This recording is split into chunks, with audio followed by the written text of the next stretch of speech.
天佑至宗皇帝驾崩，其弟楚让继位。不久之后，至宗次女九龄公主奉旨下嫁武德司统领陆云齐。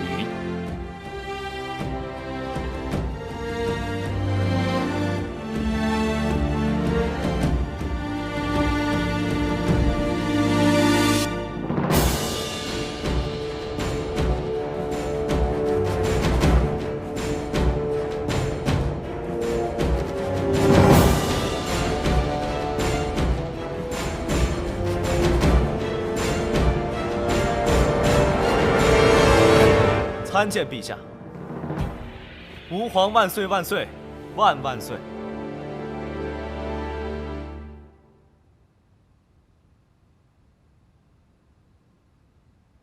九龄莫不是有何委屈啊？如此吉日，你这是怎么了？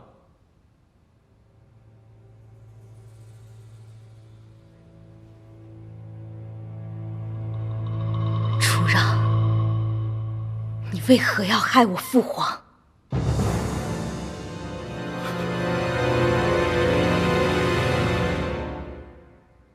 何出此言呐？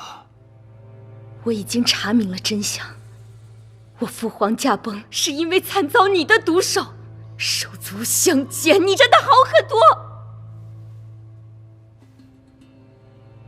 太医院早有定论，皇兄归天乃是旧疾复发，你莫不是听到什么流言了？我父皇驾崩当日，你是不是去过御书房？你走了之后，我父皇他是不是因为旧疾复发不治归天？可是他的脖子上为什么会有相公的勒痕？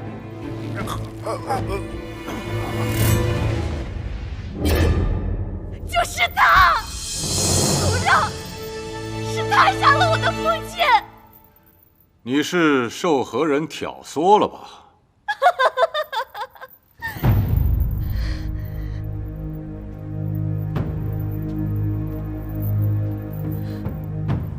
你，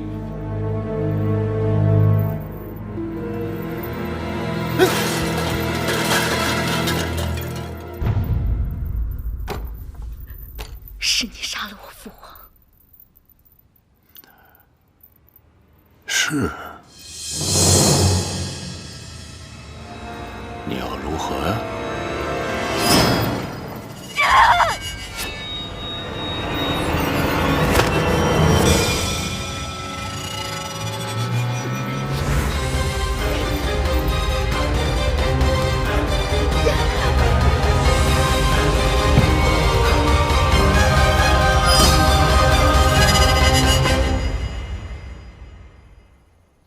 向九龄告密的人是谁？查到了吗？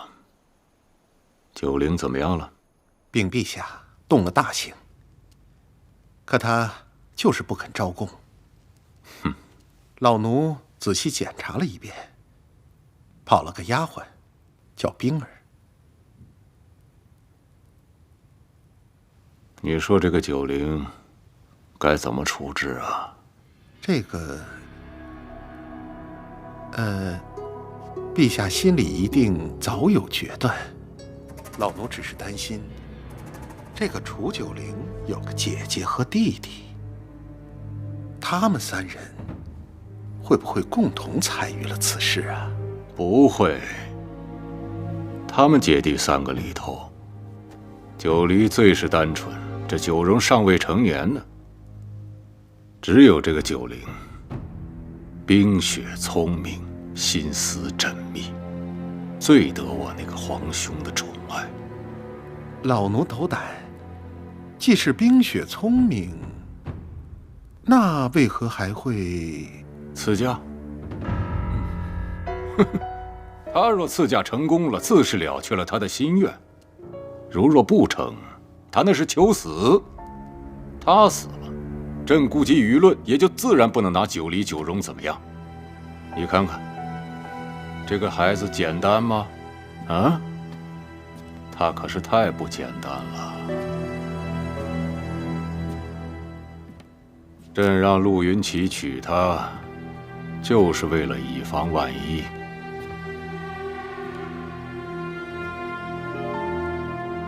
既然他不说，那就没必要再问了。老奴明白。这次可不要有人再跑了。老奴万死。楚九龄，起来吃饭了，吃完饭送你上路。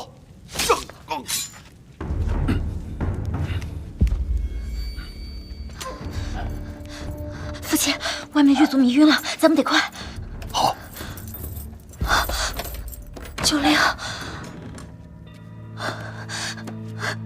九龄，九龄，他们怎么把你伤成这样？暂无生命危险，赶快离开这儿。好。走，快走！大人，属下今天当指使，亲耳听到，陛下要杀九龄公主。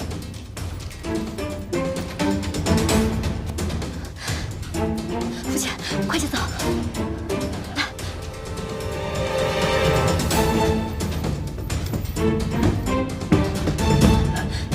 这边。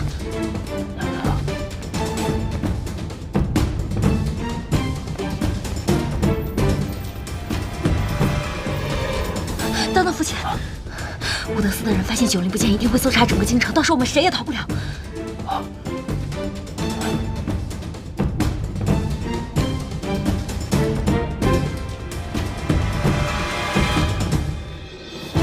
真真不孝，来世再做您的女儿。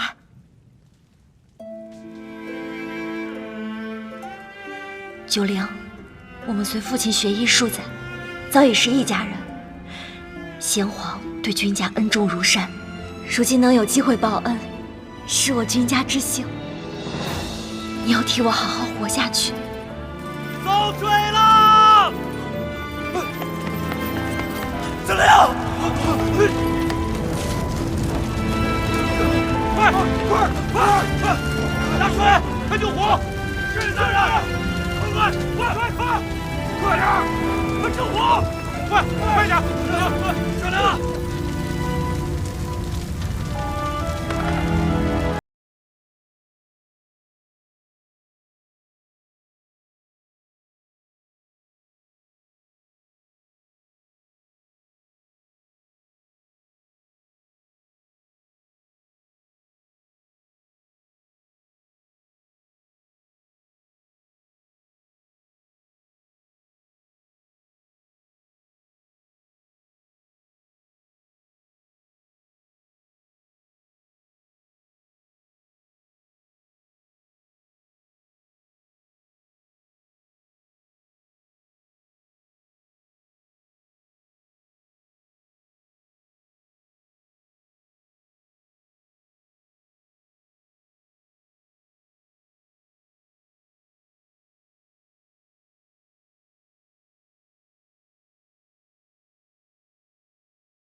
九灵，师父，我的脸。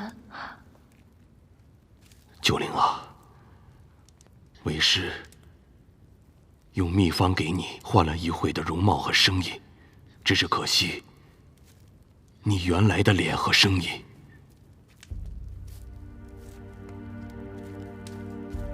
师父，真真呢？真真她已经走了。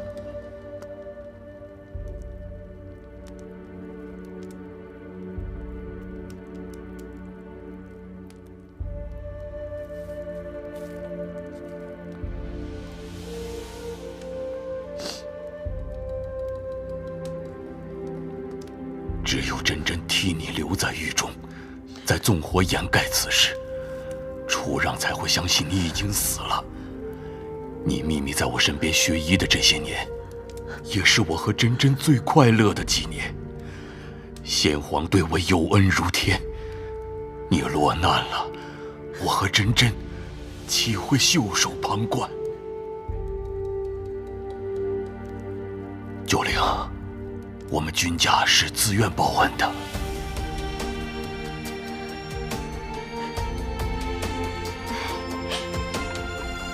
哦，是。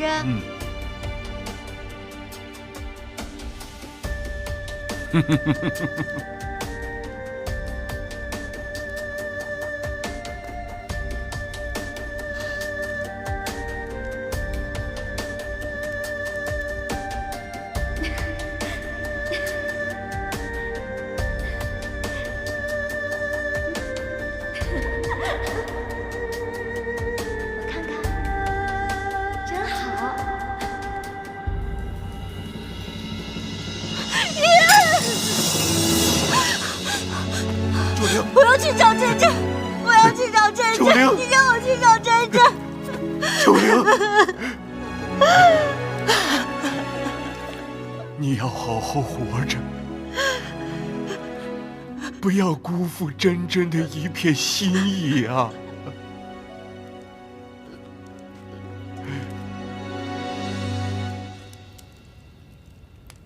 父皇驾崩，我们姐弟三人就成了楚让的眼中钉。我答应嫁给陆云奇，也是为了让他放下戒心。就算我入宫行刺失败，他也不会再对他们动手。九黎公主和怀王殿下确实暂无生命之忧。事到如今，将你的容貌变成真真的样子，是不得已而为之，可也是不幸中的万幸。从今往后，再也没有人能将你和天佑的九灵公主联系在一起了。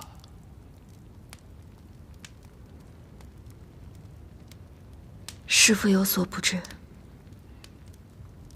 父皇的贴身侍女曾经告诉我，父皇是惨死在楚让手中。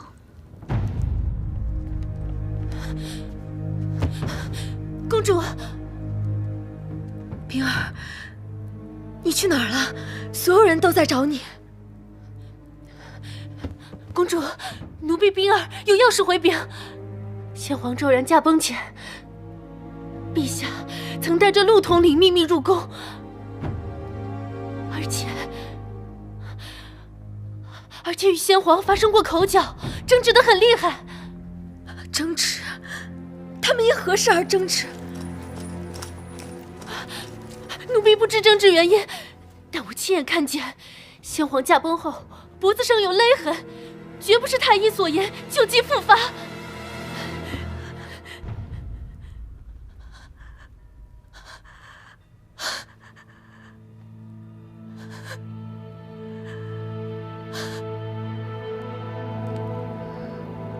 师父，我不甘心。孩子，老天自有公道，但你要活下去才能讨回公道。你的命定要好好珍惜。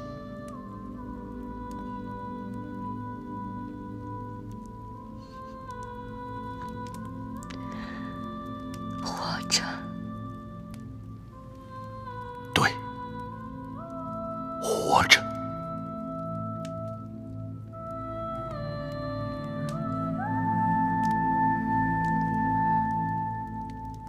师父，你因为我失去了女儿，以后我便是君真真。我要替真真坚强的活下去。好，只有活着，才能讨回公道。好孩子。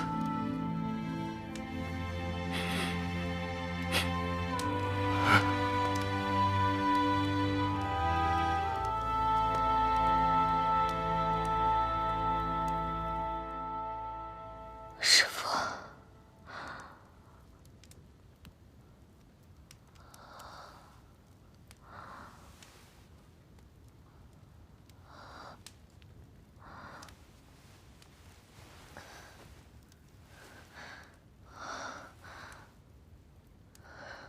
父，师父，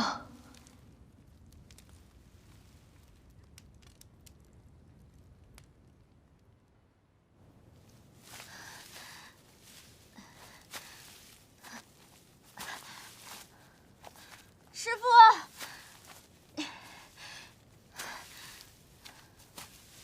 师父，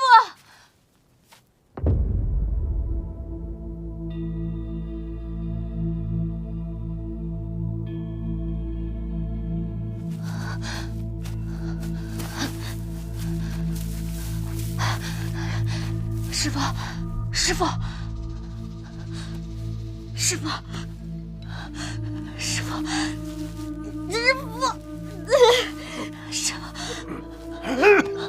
师父，你醒了！师父，我是九灵。师父，为师看到紫影现出，高兴得过头了，没注意到脚下跌下了山崖。好，你先别说了，先保存体力。我带你回去，忍着点儿。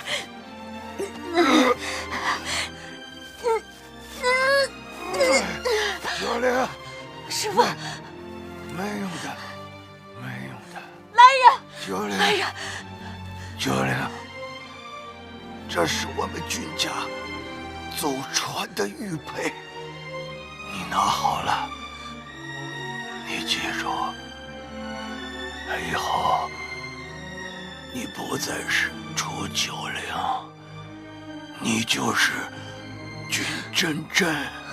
我不，我谁也不是，我只要师父活着，你听到了吗？师父，如今有件事必须交代于你。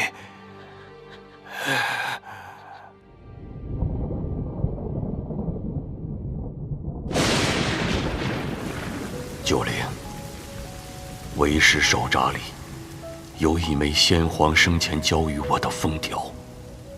事关太延3年，太上皇被北齐人杀害一事，先皇曾怀疑此事与楚让有关，命我暗查。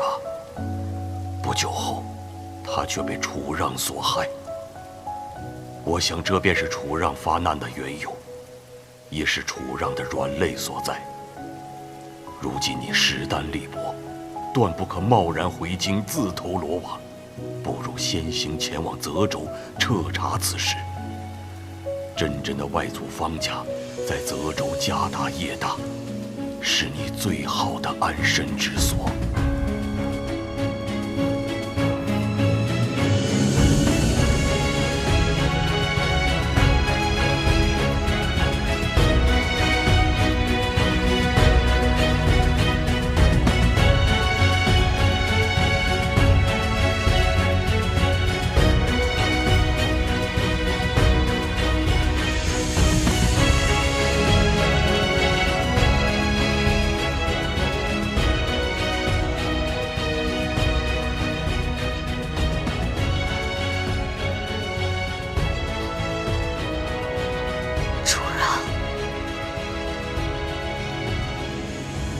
切我一定会替父皇讨回来，让真相大白于天下。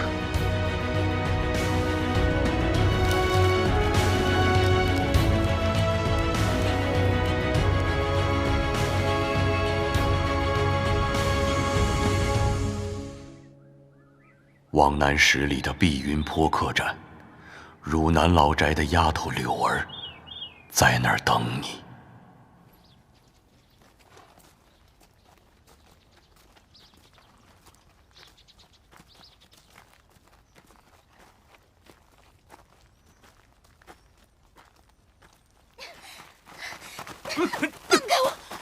光天化日的，你们要干什么？干什么？卖了你给我抵房钱。嘿，还有没有王法了？我要去官府告你们！你骗吃骗喝1个月，还要告我？谁骗你了？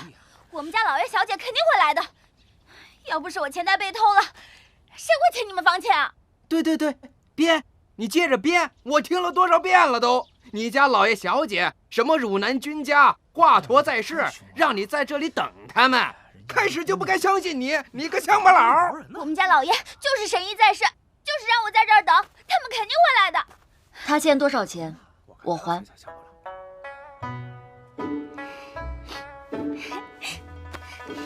小姐，我总算等到你了。这么多年没见，你长得越发的好看了。从老宅跟出来的那些人都不愿意等了，他们抢了我的钱袋跑了。现在好了，我跟你在一起，就没有人能欺负我们了。柳儿不哭，你这些日子辛苦了。我接下来要去投奔外族方家，如果你愿意，可以和我一起。愿意的，愿意的。小姐去哪儿我就去哪儿。只是，那方家是商户之家，我怕您去了泽州之后会觉得委屈。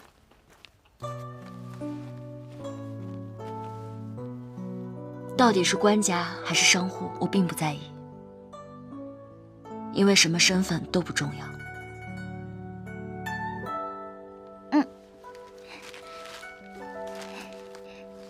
你快吃吧，我不饿。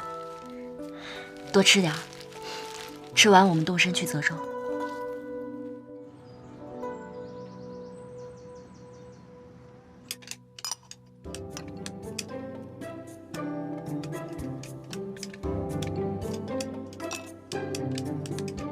手劲这么大，跟着算盘欠你银两似的。我打小就没个轻重，妹妹又不是不知道。德胜昌的算盘都被我打烂多少个了，不差这一个。大小姐、二小姐，家里来客人了。咱们家什么时候客人断过？你慌里慌张的做什么？说是老夫人的外孙女。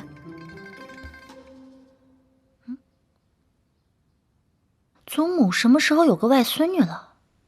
我怎么没印象？我好像听母亲提过，但是已经很久不来往了。很久不来往的人突然找上门，肯定有事儿啊！走，看看去。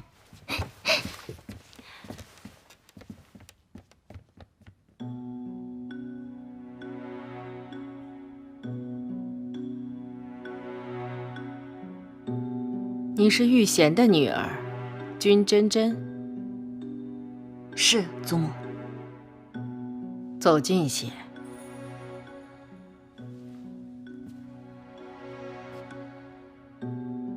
你长得并不像玉贤，兴许像你的父亲。玉贤出嫁到汝南，便再没有回来。玉贤走了这么多年，消息传来的真真假假，分不清楚。你母亲是怎么亡故的？母亲走的那年我才3岁，她是不幸感染了风寒，治了大半年也没好，没熬过那年冬天便走了。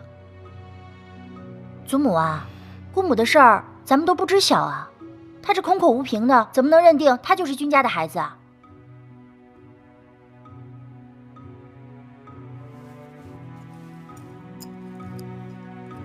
祖母，这是君家祖传的玉佩。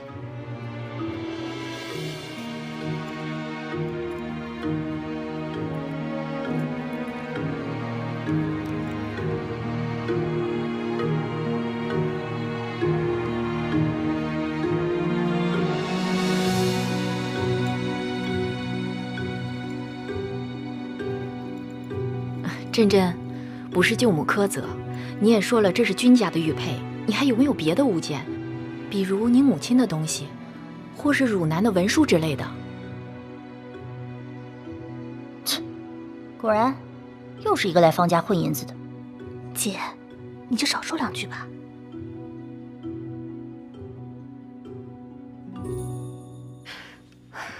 母亲，不如这样吧，先让珍珍住下。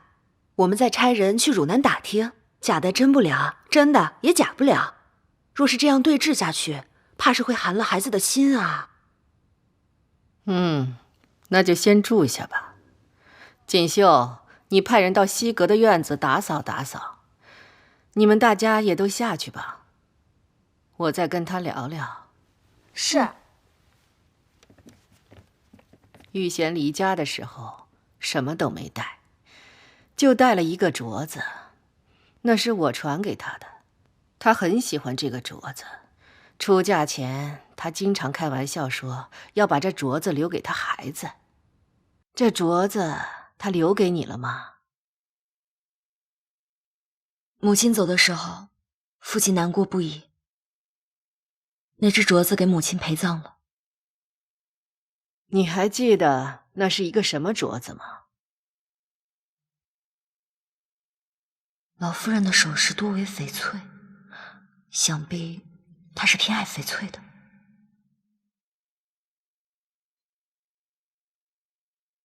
隐约记得，那是一只绿色的翡翠镯子，很通透。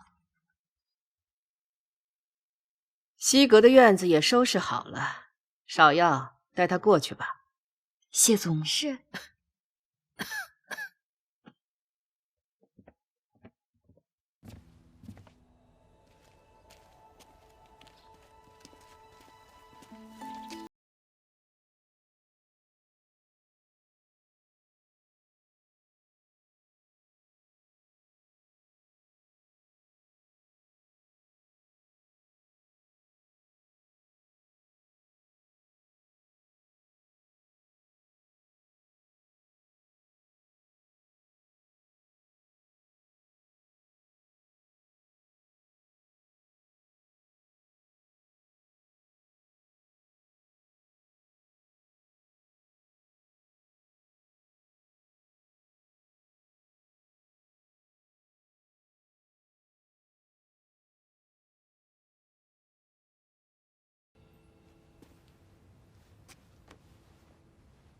凑合住吧，反正住多久也不一定。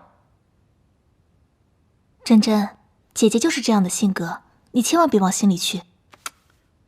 什么珍珍啊？等确定了身份再说。你现在可别乱人亲强。走走，给脸不要脸。柳儿，你说什么？你再给我说一遍。你好了，柳儿，别再说了。小姐喊她一声姐姐，自己偷着乐就是了。谁愿意认你们这门亲戚？好没规矩啊！有什么样的主子就有什么样的丫鬟。谁没规矩啊？有些人就得骂，好好说话。你说什么？好了，姐，柳儿别再说了。姐，咱们先回去吧。姐姐默契是真正教导无方。我们先走了，走吧。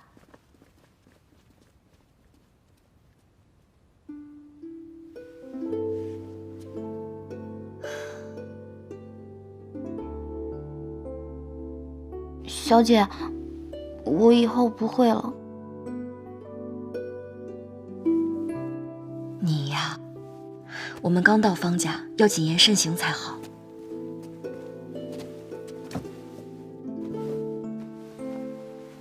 有些人呢，说话难听，不见得不是好心；有些人说话好听啊，也不代表他没有坏心。什么难听好心？好心又不分，小姐，你把我给绕晕了。你渴了吧？我给你找杯水喝。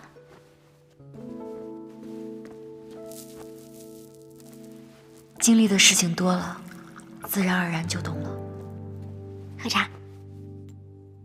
哦，对了，老爷在信里交代，我从汝南老宅带回来一样东西，他说非得要亲手交给你。啊，在这儿，那，这是什么？不知道。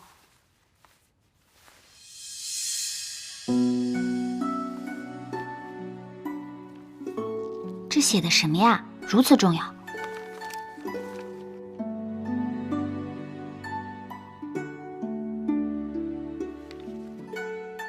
这是与宁氏公子的婚书。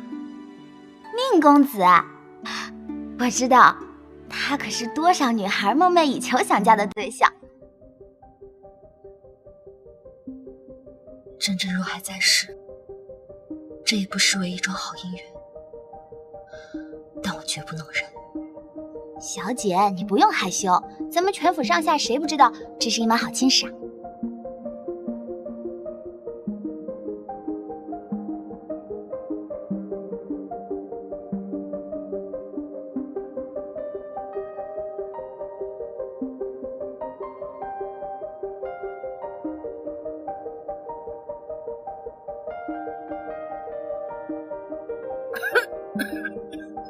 祖母，今天厨房做的这道菜不错，您多吃点。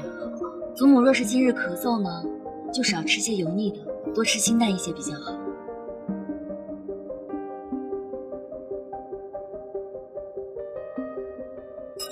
君真真，你故意挤兑我是不是？姐姐误会了，我也只是看到了，就随口说了一句。我们君家祖上开医馆的，小姐是懂医才说的。你父亲让你成了家，传医术，是有医傍在身是好事儿啊，但以后啊就不要学了，跟着姐姐们学做生意吧。我们小姐喜欢什么就学什么，为什么非得学经商啊？再说方家也不是没有男丁，不还有个小少爷吗？为什么非得女子学经商啊？柳儿，我们方家的事儿轮不到你一个外姓人指手画脚。祖母，君家是读书人，读书人断不可能养出这种什么规矩都不懂的女儿来。我看汝南的消息不用等了，趁着天没黑透，赶早轰出去算了。汝南的消息不等就不等了，看好了，小姐，咱们的婚书拿出来让他们瞧瞧，吓掉他们的眼珠子。你倒拿呀！好了，什么婚书啊？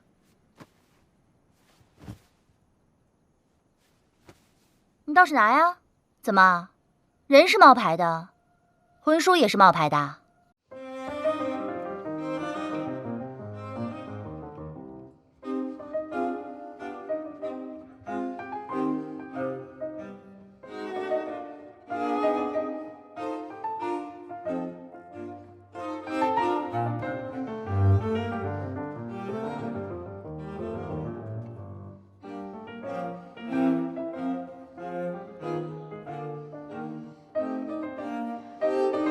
看着不像假的。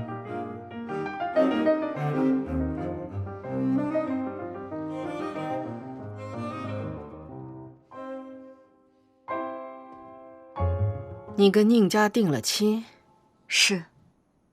早就该把婚书拿出来，免得让家人误会。家中变故不如从前，这婚约也是以前定下的，不知现在还作不作数，算不得什么证据吧？你也太小看宁家了。宁十公子素有清贵美誉，做人有信。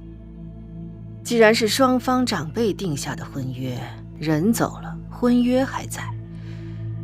改日我带你到他家走动走动，认识认识。祖母，不用这么快吧？就这么定了，吃饭吧。真真，你尝尝这糟煎白鱼，是泽州的特色菜，在别的地方尝不到的。谢谢祖母。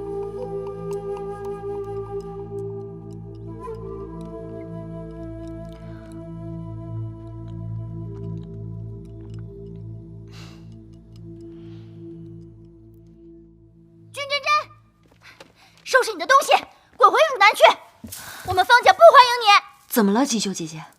祖母为了你的婚事，都气出病来了。什么？少在那假惺惺的装好人了，昨晚是不是你去祖母屋里，催着她今天去宁家了？我是去了祖，你不用解释，没人想听。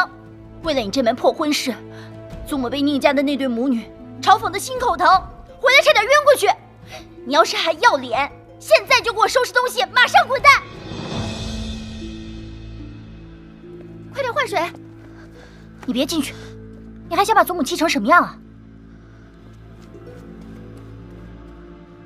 瞧完了吗？瞧完了赶紧走，别再眨眼。大夫，如何了？从脉象上来看，老夫人乃是急火攻心所致。祖母是心病，还需要心药来医。宁夫人，坐吧。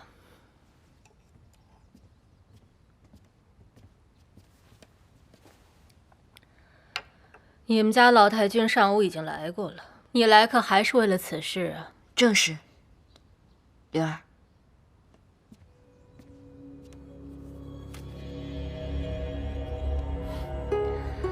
这婚书不是我不认，只是我们家老太爷从来就没有提过这件事情。再说了，老太爷已经驾鹤西去，就凭你的一面之词，我很难相信。您不知道，不代表他没有。这婚书上明明白白有着老太爷的签字，这总错不了吧？结亲是结亲，可不是结仇啊。有的时候做事可不能只凭手段。你纵然一时如愿了，可是你难过的是一辈子。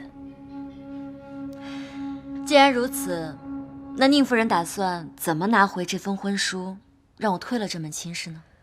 君小姐，我已经说过了，我们家老太爷从来没提过这事，救命之恩也没提过。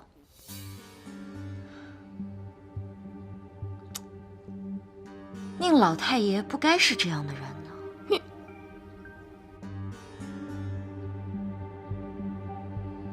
我听闻你们家在这个地方是祖传行医的，想必救过的人不计其数吧？不知这救命之恩得了多少人以身相许啊？君家治病救人，有钱的收钱，没钱的就罢了，这是医者的本分。但是被救治的人，有钱的给钱，这是本分。没钱的给尊重，这也是本分。是，该给钱的给钱，该收钱的收钱。可是人家子女的婚姻大事可不是你要挟的筹码，这可是一个人一辈子的命。可宁老太爷没给钱。你胡说！我祖父才不是这样的人。哎。当初宁老太爷说回家拿钱，但是我祖父再三不肯，但是宁老太爷又碍不住面子，不想欠人情，于是当下定下这门亲事。宁夫人，这门亲事你若认，它便是婚书；你若不认，它便是欠条。你什么意思啊？你们给了这治病救人的钱，这婚书便收回去，大家两不相欠。母亲，把钱给他，打发他，让他快滚。好了，你出去吧。母亲，出去。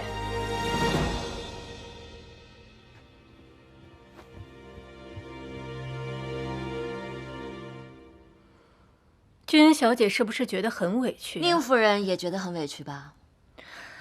是啊，我这做母亲的耗费心血如珍宝般养大的儿子，突然之间被恶狗咬了一口。